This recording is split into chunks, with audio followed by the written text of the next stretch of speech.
Okay, good to see everybody and welcome everyone once again to Matri Satsang of Anandamayi Ma, where we're here to think of Ma, to learn more of Ma, to hone our skills of invoking Ma's presence and feeling Ma's presence. And we're in the company of her paduka, which the camera's not going to move down to show me, her shoes that she wore on her feet. And those of you who come regularly, you know how I like to do things in a regular pattern. So I think it's first always good to think why we're here, make it very conscious of what every act we do. So why are we here to meet with Ma? Ma said a beautiful thing one time. She said, God is so vast, so unattainable to the mind, so beyond the mind, so infinite. How can the mind grasp God? But she said, God is whole and indivisible. So God cannot be broken into parts. So if you can just find a little piece of God, a little hem of his garment, of her garment, and hold on to that, you'll have the all of God. And you'll eventually more and more will be revealed to you.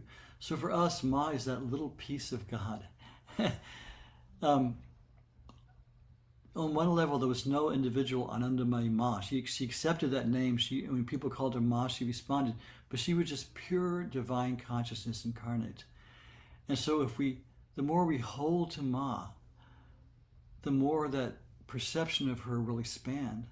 And the more, it's just like as you face a light, if you face a great campfire or a light, your own face will be flooded with light. So the more we look at Ma's light, our own faces will be flooded with light. And the more we think of her, the more we'll understand her, the more we'll feel her presence right with us. So that's what we're here to do, to feel her presence and to learn what she has to say to us, of her suggestions for our spiritual life. And also, the important thing is she also constantly stressed having satsang, keeping satsang, company with truth. So if you can find an illumined saint like in India, that's nice. Or like Renu was telling us, this Buddhist master she visits. If you find people like that, it's always good to sit at their feet and learn from them. But also we can keep company together, company with devotees as satsang, and its community.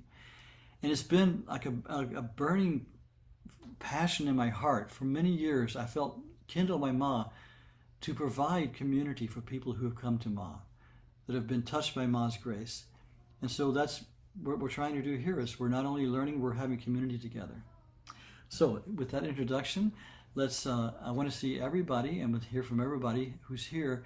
So we'll have introductions, and when Renu calls your name, we'll just say your name and where you're from for now. Later we'll have open time for sharing and discussion. So those who don't know, my name is Mangal Ananda. I was given that name by Ma's lineage. Ma actually gave me the name Matri Prasad, which is my favorite name, Mother's Grace. But then when I was in later initiations through Swami Bhaskarananda and Swami Kedarnath, they changed it to Mangalananda. And I received Diksha from Ma in 1973 and traveled with her in 73, 74, and have been living in her ashrams basically ever since with some of her wonderful and great disciples. And I've been given the title of Acharya, which means I've been commissioned and appointed to do things like this, to try and spread Ma's teachings, to be an interpreter of Ma's teachings to people and help people come to Ma. So that's why I'm doing this. And well, let's see, my co-host today, we have two co-hosts. First is Saraswati, who's on our board of directors for the Anandamayi Ma Ashram and Temple in Massachusetts. So Saraswati, will you say hello? Hello, everyone. I am here in Freedom, Maine. I like to call it moksha, but trying to find freedom in freedom. So happy to be here. Jai Good, Ma. in Moksha, Maine. Yeah. And our technical co-host is the ever ready to serve Renu. Will you say hello, Renu? Hey Ma, welcome everyone. Hi, in Fremont, California. Free Mokshamont, California. Moksha, California, Moksha, Maine. Do you want me to start having Go everybody? ahead and just pull people Okay. through. Huh? Did you say something about the recording that we're doing, or did I miss Oh, that? thank you, thank you. That's one of your jobs. Just remind me because I have no sense of memory whatsoever. we we have to give the disclaimer there. We are recording this, and we posted it on our YouTube channel, Sri Anandamayi Ma Satsang West on YouTube, and people, devotees really like to, who can't come, like to watch it and hear the stories and readings and things. So if you participate, you will be recorded, but we hope that doesn't dampen your enthusiasm because it's just basically seen by people who love Ma. So we're all one family. It's also really helpful to go back and see some of the recordings, some of the passages are really helpful sometimes to go back and see those. So, okay, well, I'll just go down the participant list, and when I call your name, just please unmute and tell us where you're from. And we will start with Julia or Shama. Hello, Jai Ma, everyone. I'm so glad to be with you. I'm in Canada, where it's extremely snowy. We're having a true white wonderland winter. And I pay close attention to what's happening with my beloved neighbor in the south. Some struggles, I understand. So, Jai Ma. Jai Ma. Jai Canada. Jai Canada. Jema, I'll welcome. be in I'm going to India tomorrow. I'll be in Germany in a couple of days where it's also like snowing 23 to 30 degrees in Munich. And then I'll be a couple of days after that I'll be in Mumbai where it's 75 and 80. So get the best of both. Oh, wow. Good No to see you, problem. Shane. Good to see you. Welcome. And okay, Linda and David, you guys are up. Do it, Linda. Do it. Yes, we are Linda and David, and we live in Williamsburg, Virginia. And we are looking forward to Mangalananda coming here again later this year, we hope, right?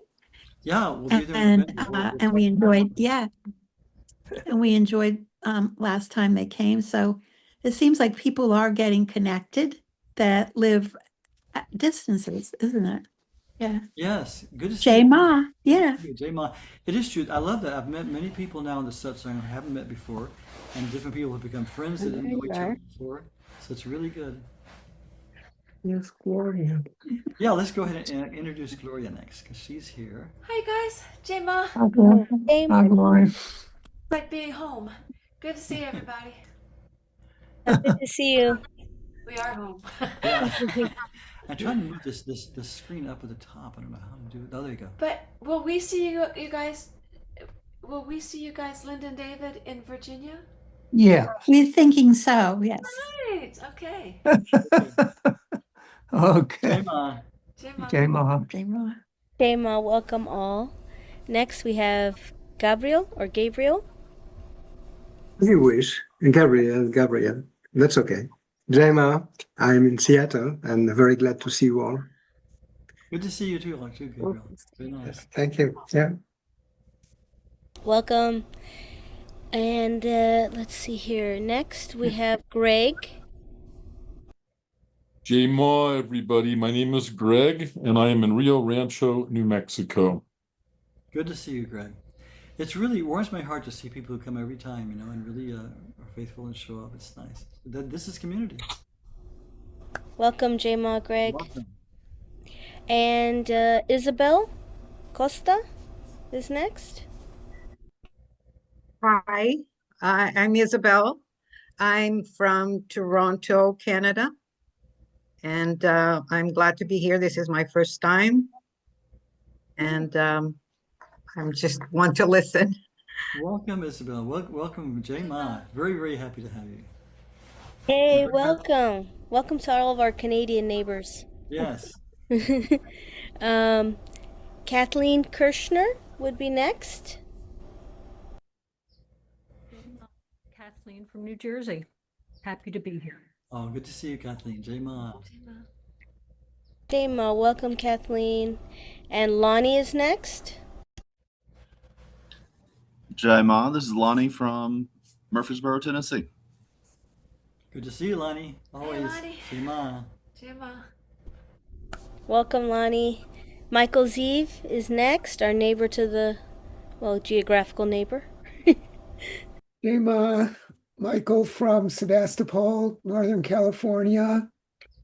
Good to see everybody. Jay Ma, Michael, always good to see you. A neighbor and a friend. Hey, Ma, welcome. All right, Nora Pearl. Ah, Nora, say hi. You have to unmute on bottom left of your screen. So this is my first time here. good to And see you. I am also a neighbor. I'm in Petaluma, California. Very good. Yeah, Welcome, welcome. This is so nice. thank you. I'm delighted to be here. All kinds of neighbors from the heart. Welcome. Jay Ma. And next, Randy.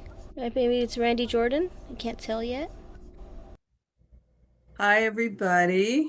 Long time. Missed you. So really glad to be here. I'm from Massachusetts, Western Mass, and I'm in Pennsylvania. My brother's visiting my mother, who is in assisted living here, and I'm glad to be here. Jay Ma. Good to see you, Randy. Ah, Jay Ma, Randy. Jay Ma, Randy, is that a haircut? I love it. And Soleil Brigham? Or Yes, you did it right. Soleil. Hi. Hi, everyone. Soleil, good to see you. Jay Thank Ma, glad you made it. Yes, me too. So I live just outside of Sedona, Arizona, and this is my first satsang live. I've been kind of catching up on some of the old ones on YouTube, have been very valuable for me. So I'm so happy to be here. Wonderful. I was at this morning. I was at the liturgy of the Russian Church or the Russian Orthodox Church. So we were You are? talking about that. Yeah, yeah. Yeah, nice. Wonderful. I love that. Everything comes under Ma's auspice. Yes. Randy, what were you saying? I was gonna say I love her name, Soleil. Thank you. It means sun, right? It does, yeah. Beautiful. Jay Ma. Surya. Okay, and next, Steve M. Hi, I'm Steve. Just outside of Toronto, up in Canada. So happy to be here. Jay Ma. Good to see you, Steve. Jay Ma. A lot of Jay Canadians. Ma. This is good to have good relations with Canadians now in these difficult times. Bienvenue to all And the by the way, we Canadians. do recognize Canada as a separate country and not part of the United States. So. Our neighbors in the Great White North, welcome. Yes. And Yana. Aloha. Jay Ma. Are you there, Yana? Sorry, having trouble unmuting. Jaima, I'm in Hilo, Hawaii, and I think it's better if I don't talk about the weather. But Jaima to everyone, glad to be here. Okay. Good to see you. Jay Ma. It was really nice to meet her in person a couple of years ago at the retreat in Maui. Okay, welcome. That's it. That's all I got, I think. And anybody I missed? Anybody left out? Oh, Okay, here's a very good. Chris. Chris just entered. Chris? Yes, a Chris just entered, and if he'd like to unmute and welcome, or she, I can't tell who it is yet. Yeah, we'd love to see you, Chris. You want to say hello? We just introduced everybody else.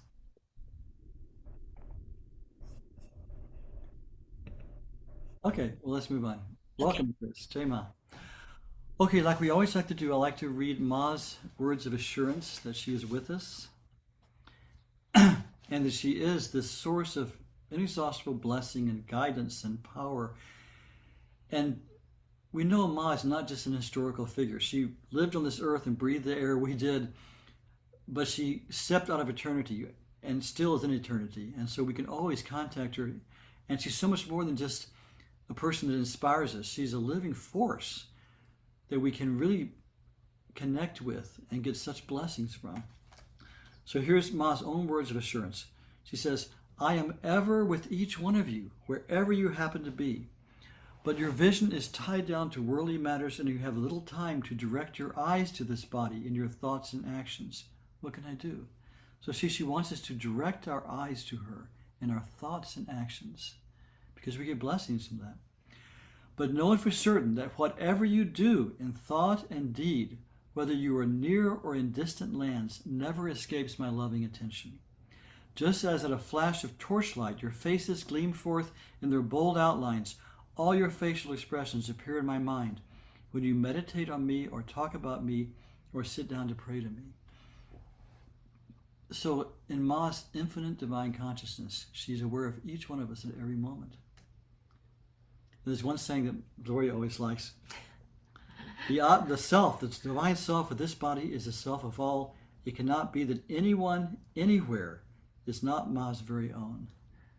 This is such a wonderful thing to think about. She says, you ask me if I love you? You may or may not be able to be without me, but I simply cannot do without any of you. Because she's, as the inner witness, she's seeing everyone, all souls at all times. It's impossible for her not to see us. Let's read a few more things. She says, if this body, she frequently used the term Yeshurya, this body, instead of just I. She would sometimes say I, but usually said Yeshurya, this body. If this body behaved with you like an omniscient being, none of you would come near me. So she was asked, how are you? She would talk to us tonight. She knew everything. Whoever has been drawn to love this body will never succeed in wiping out its impression, even despite hundreds of attempts. This body rests and shall remain in their memory for all times. So you can't get rid of Ma's memory. Have faith in this body. Your unswerving faith will open your eyes. And then one of my favorite ones, she says, well, let's do one more. This is Ma speaking. In all your activities, in your sadhana, Ma is with you. With perfect repose, sit still thinking, in the midst of emptiness, Ma is with me. This will give you bliss. Whether you meditate quietly or are laying down, feel Ma is with me at every single moment. Ma's own words. And finally she says, anyone calling out for God from any land, in any language, and in any age, remember their cries reach this heart like waves crashing onto the shore. She always knows. And I could read a few other things that the great saints said about Ma. Again, this is just to strengthen our faith and to remember that Ma is perfectly capable of helping us and saving us. Triveni Puriji, the eminent realized saint of Punjab, widely known as Kana Baba, was once asked by a devotee whether Ma was an avatar. Avatar is the descent of God. Triveni Baba said, avatar is a small thing.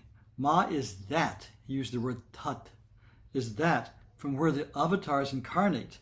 He also said, as the rivers meet the ocean, but no variation of its level takes place. Similarly, all the religious and spiritual bhavas, that's the moods and paths towards God, are destined towards Ma. And under all circumstances, Ma always remains in the same state. As there is no limitation of the ocean, similarly, Ma cannot be bound within limits. So these are people that, had this divine spiritual vision. They could see Ma. Oh my gosh, what am I seeing? This is divine. This is interesting. Again, Ma herself says, no one can approach this body unless it is my khayal. Khayal is the term that Ma used. We've talked about it before, which means she had no conscious mind, subconscious mind. She was just pure consciousness. So she had no desires. So she was led by what she called khayal, which means it's just an upsurge of divine will. She would say, it's the khayal to be in Delhi at this time. I mean, it was the divine will for it to happen. And so she moved to Delhi. So she says, no one can approach this body unless it is my khayal, her will. Whoever has come in contact with me must need some sort of link, however subtle, dating back from the past in unbroken continuity. So just think about that for a minute. It means we've all been drawn by Ma. As I would never tire of saying, Ma has said many times, we can't even think of her unless she first thinks of us. So the fact that we're here, even if we're here out of curiosity, whatever it is, Ma has touched our heart, given us her grace. So this, let me read this one more time and just think about this. No one can approach this body unless it is my khayal. She has to call us. Jesus said to his disciples, he said, you have not chosen me, I've chosen you. Whoever has come in contact with me must need some sort of link, however subtle, dating back from the past in unbroken continuity. So somewhere we've had contact with Ma, and Ma could be a very wide term. Ma has said many times this is her first birth in a sense. She didn't take birth because of karma.